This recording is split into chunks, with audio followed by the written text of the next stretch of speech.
যদদ্বৈতং ব্রহ্মোপনিষদি তদবশ্যতনুহা, অর্থাৎ উপনিষদ যাহাকে অদ্বৈত ব্রহ্ম বলিয়া নির্দেশ করিয়া থাকে, তত্ত্বে যিনি জগতের উৎপত্তি ও প্রলয়, জীবগণের গতি অগতি স্বরূপ, সর্বৈশ্বর্য সর্ববিষয়ে সর্বজ্ঞান পুরুষ প্রধান, ন চৈতন্য কৃষ্ণ জগতি পরতত্ত্বং পরমেহ, অর্থাৎ আমার গৌরহরি বিনা এই জগৎ সংসারে পরম বান্ধব বা পরতত্ত্ব বলতে আর কিছু নেই। সেই গৌরচরণ সার করতে হবে। সভা মাঝে বসেছে, সেই গৌরচরণ সার করার কথা শুনে একজন ভক্ত এগিয়ে এলেন। বৈষ্ণব ঠাকুর, বলো, আমি সংসারী মানুষ, ওই গৌরচরণ সার করা আমার পক্ষে সম্ভব না, তা অন্য কিছুতে কি আমার গৌরের কৃপা পাওয়া যাবে না? বলছি, কেন পাওয়া যাবে না? নিশ্চয়ই পাওয়া যাবে। তুমি গৌরচরণ সার যদি না করতে পারো, তুমি গৌরের নাম কর্ণে শুনতে পারবে না। বাবা, হ্যাঁ গো, ও বৈষ্ণব ঠাকুর, আমি যদি গৌরের নাম কর্ণে শ্রবণ করি আমার কি হবে গো? বৈষ্ণব ঠাকুরের কত করুণা, কত দয়া। বৈষ্ণব ঠাকুর বললেন, শোনো, যদি গৌরের নাম শ্রবণ করো তোমার কি হবে জানো? গৌরাঙ্গের মধুর লীলা,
শ্রবণ করলে অজ্ঞান আধারটা দূর হয়ে যায়।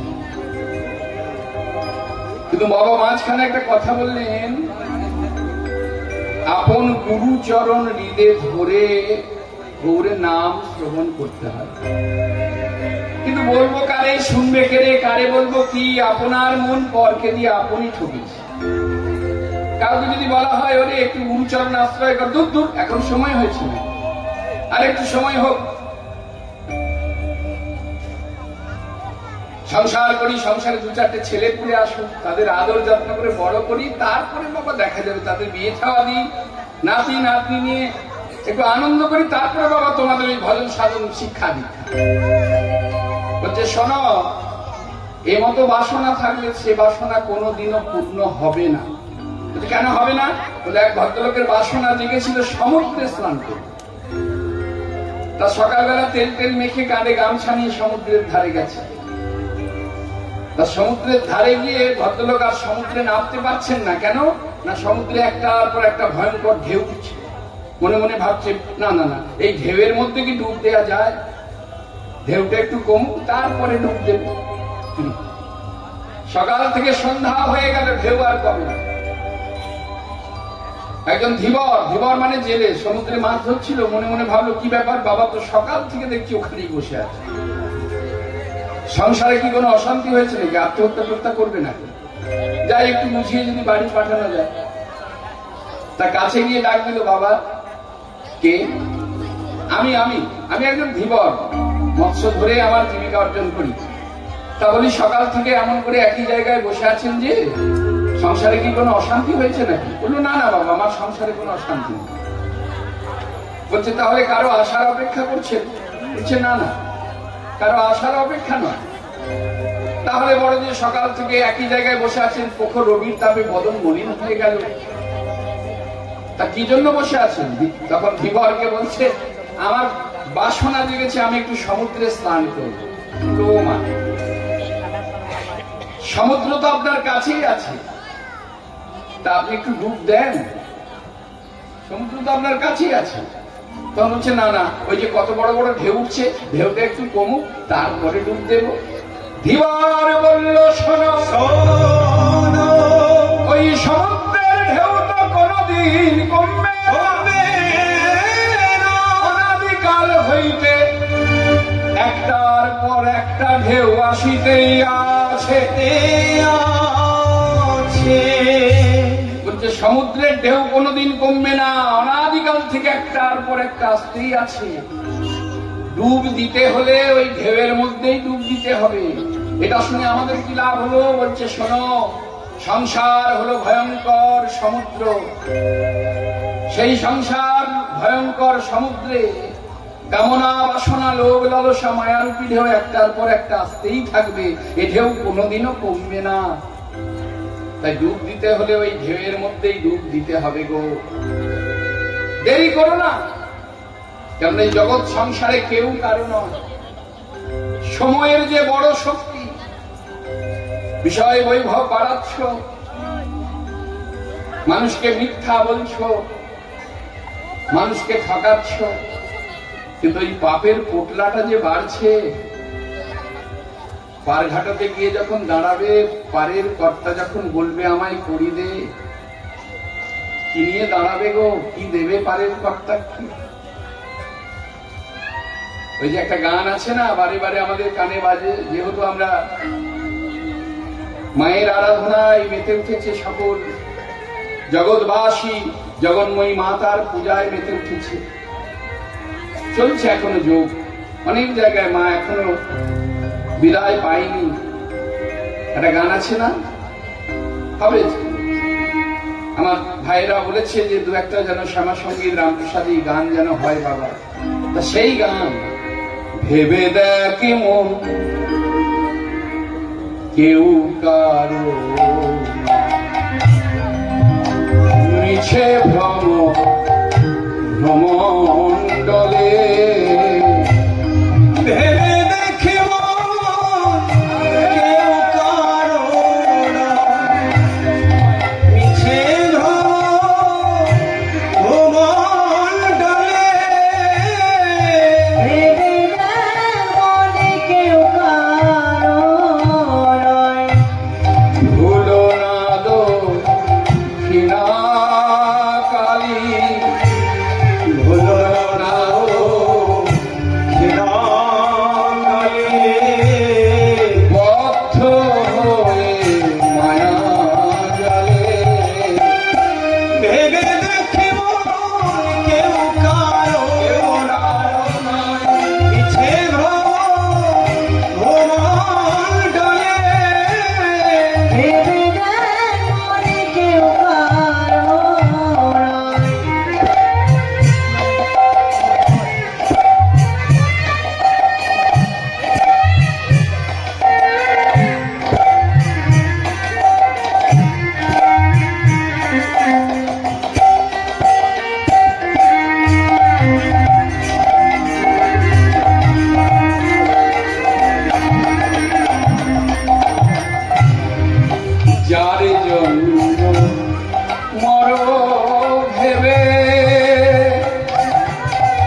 অনেক ভক্ত বাবা রয়েছে স্ত্রীকে ভালোবাসতে গিয়ে মাকে অসম্মান করছে, সেটা কিন্তু করা যাবে না। স্ত্রীকে ভালোবাসতে গিয়ে মাকে অসম্মান করছে। এখন এই কথাটা শুনে যারা স্বামী স্ত্রী এসেছে গান শুনতে, তাদের মধ্যে তাল লেগে যাবে। স্বামী হয়তো স্ত্রীকে বলবে, দেখো দেখো কি বলছে, দেখো। হ্যাঁ, বিষয়টা তা নয়। এই যে মায়ের আরাধনা, এই মায়ের আরাধনাতে জগৎজননী মাতা, সে তো মাতৃরূপে এসেছে, সেই তারই একটি রূপ। আবার স্ত্রী রূপে এসেছে, সেই তারই একটি রূপ। আবার কন্যা রূপে তারই একটি রূপ। তাই কাউকে ভালোবাসতে গিয়ে কাউকে অসম্মান করা এটা চলবে না। কেননা স্ত্রী কত দূর যাবে? স্ত্রী যাবে চৌকাঠ পর্যন্ত, আত্মীয় পরিবার বর্গ গ্রামের মানুষজন যাবে কত দূর? তারা শ্মশান পর্যন্ত, পুত্র যাবে ওই মুখাগ্নি পর্যন্ত, তারপরে তো আর কেউ যাবে না। যার জন্য মর ভেবে সে কি তোমার সঙ্গে যাবে? যার জন্য মর ভেবে সে কি তোমার সঙ্গে যাবে? সেই প্রেয়সী দেবে ছড়া, সেই প্রেয়সী দেবে ছড়া, সেই প্রেয়সী দেবে ছড়া, অমঙ্গল হবে বলে ভেবে দেখি মন কেউ কারো না, মিছে ভ্রম ভ্রমর ডালে। ভেবে দেখ মন কেউ কারো নয়।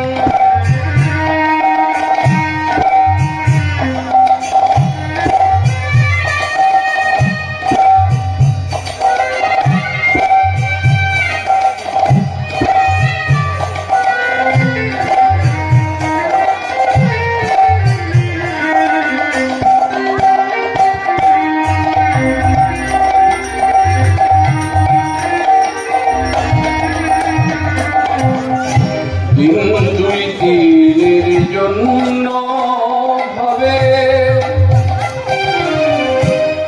কর্তা বলে সবাই মানে।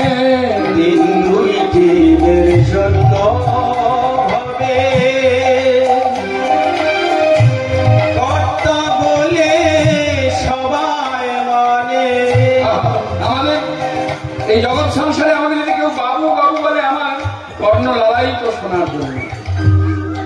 আমাকে যদি কেউ কর্তা বলে, আমার কর্ণ লালায়িত, আমার কত আনন্দ হয়। বলছে বাবু কে গো?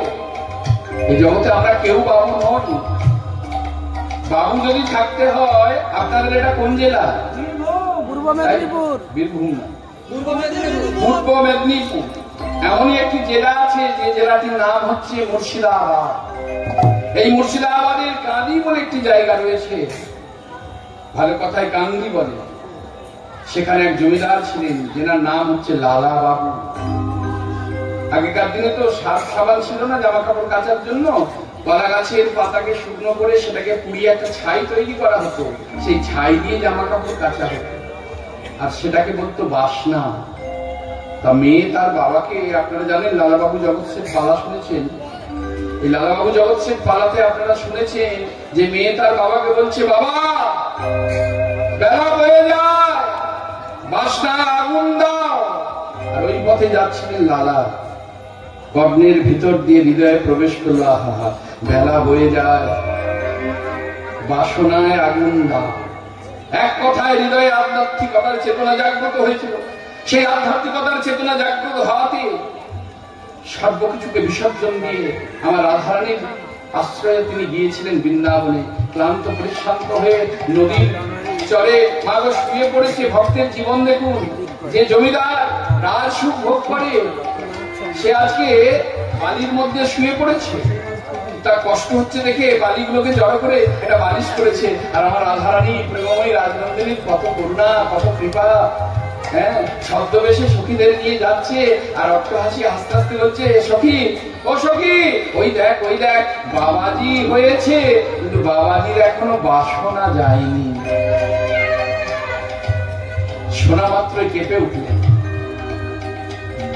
বালি দিয়ে তৈরি করা বালিশটাকে ভেঙে দিল। রাধারানী আবার ফেরার পথে বলছে, সখী ও বাবাজির কত অভিমান রে, বলেছি বলে কেমন বালিশ ভেঙে দিয়েছে।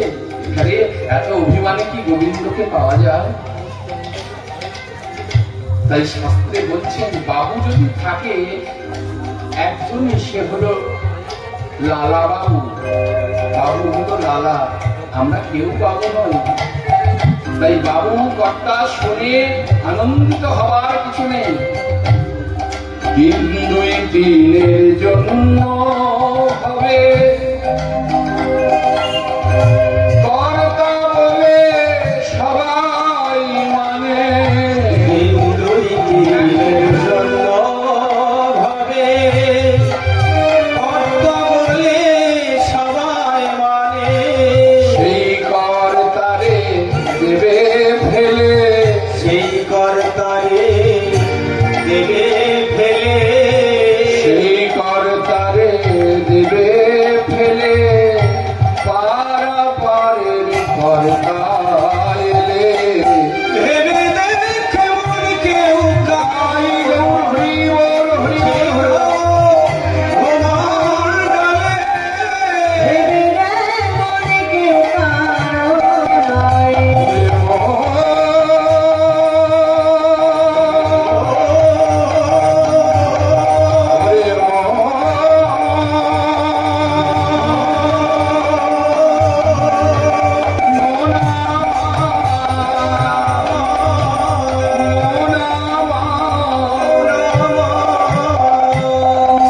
সময় থাকতে বললে এখনো সময় আছে, যাও গিয়া গুরুর কাছে সাজিতে ভজিতে যদি পারো। আমি করি বুঝিতে না পারি, আমাকে কি আছে রতন, যার শক্তি বলে বেড়ায় চলে বলে তার অভাবেই হবে একদিনে দেহের পতন।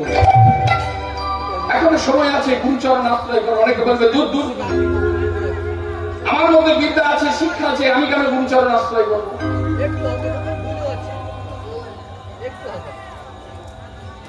আমি কেন গুরুচরণ আশ্রয় করবো? একথা শুধু আমরা নয়, স্বামী বিবেকানন্দ, যিনি বীর ব্রহ্মচারী, ঠাকুরকে বলেছিলেন, যখন ঠাকুরের কাছে গিয়ে দাঁড়িয়েছে, ঠাকুর ও লরেন এলি, নরেন বলতেন না, বলতেন লরেন। যিনি পরম বৈষ্ণবীর সেবা করেছিলেন, মায়ের সেবা করেছিলেন। আপনারা তারাপীঠে যান, সেই বামা খাপা এখনো মায়ের এমন সেবা করেছিলেন, মায়ের ভোগের আগে আগে বামা খাপার সেবা হয়, তারপরে মায়ের ভোগ লাগে। আমাদের ভালোবাসা তো ওটা তো বিধি ভক্তি হয়ে যায়। লরেন এলি, হ্যাঁ তা কিছু বলবি বাবা? না, আমি একটু মাকে ডাকতে চাই। ও সে তো খুব ভালো কথা রে বাবা, মাকে ডাকবি, এ তো খুব ভালো কথা, কিন্তু লরেন মাকে ডাকবো বললেই তো হবে না রে। মাকে ডাকতে গেলে যে মধ্যস্থ গুরুচরণ আশ্রয় করতে হবে। আর যেই বলেছে দূর দূর, আমি মাকে ডাকবো, তো মাঝখানে গুরুর কি প্রয়োজন? তা ঠাকুর তো আর তর্ক করতেন না, ঠাকুরকে সবাই মূর্খ বলতেন, কিন্তু তিনি তো মূর্খ নন, তিনি ছিলেন সাক্ষাৎ বেদান্ত। যা কথা বলতেন অমৃত পরিসর হতো, যার কারণে এত মোটা একটি গ্রন্থ পাওয়া যায়, যে গ্রন্থটির নাম হচ্ছে রামকৃষ্ণ কথামৃত। যদি পারেন বাড়িতে একটা করে রাখবেন, দেখবেন সংসারের অনেক সমস্যা সমাধান হবে। তা ঠাকুর বললো, ও লরেন, ওই মায়ের ভোগ রান্না হচ্ছে, রান্নাঘর থেকে একটু আগুন নিয়ে আয় না রে বাবা। স্বামী বিবেকানন্দ মনে মনে ভাবছে, দূর দূর বাবা, এখন আগুন আবার কি করবে কে জানে। তা ওই ভোগশালায় গিয়ে কাঠ জ্বলছে, একটা জ্বলন্ত কাঠকে ধরে নিয়ে এসেছে। এই না ঠাকুর, আগুন নাও। তা কি আছে দেখি, তুমি আগুন চাইলে আগুন নাও, তা কি আছে? আরে কি হলো, আগুন চাইলে যে আগুন নাও। ও লরেন, রেগে যাচ্ছিস কেন রে? রাগ করো না, আগুন আনতে বললে তো ধরছো না কেন? ও লরেন, আমি তো তোকে আগুন আনতে বলেছি রে, আমি তো তোকে কাঠ আনতে বলিনি। তখন চমকে উঠল। প্রধান তারে বললো, তোমাকে লোকে এমনি পাগল বলে না, তুমি সত্যি পাগল। আরে বাবা, আগুনটাকে কি হাতে করে ধরে নিয়ে আসবো? হাত চলে যাবে না, পুড়ে যাবে না? তাই তো কার্ডটা ধরে নিয়ে এসেছি। বলো রেগে গেলে হবে রে বাবা, যে প্রশ্ন করেছিলি দেখ না উত্তর পেয়েছিস কিনা। তখন বললো কি বলছো ঠাকুর? বলছে শোন লরেন, আগুনকে যেমন শুধু হাতে ধরে আনা যায় না, হাত জ্বলে যাবে, পুড়ে যাবে, একটা মধ্যস্থ পাত্রের প্রয়োজন হয়, তেমন মাতৃচরণে পৌঁছাতে গেলে, ভগবত চরণে পৌঁছাতে গেলে এমনি এমনি পৌঁছানো যায় না, ওই মধ্যস্থ পরম দয়াল সে গুরুর প্রয়োজন হয়। তাই গুরুচরণ আশ্রয় করতে হয়। গুরুচরণ আশ্রয় করলে আপনি যা করবেন গুরু কৃপায় সেটাই তোমার সফল হবে, কর্মে বাধা থাকে না। একজন এগিয়ে গেল, ঠাকুর ঠাকুর আমি ওই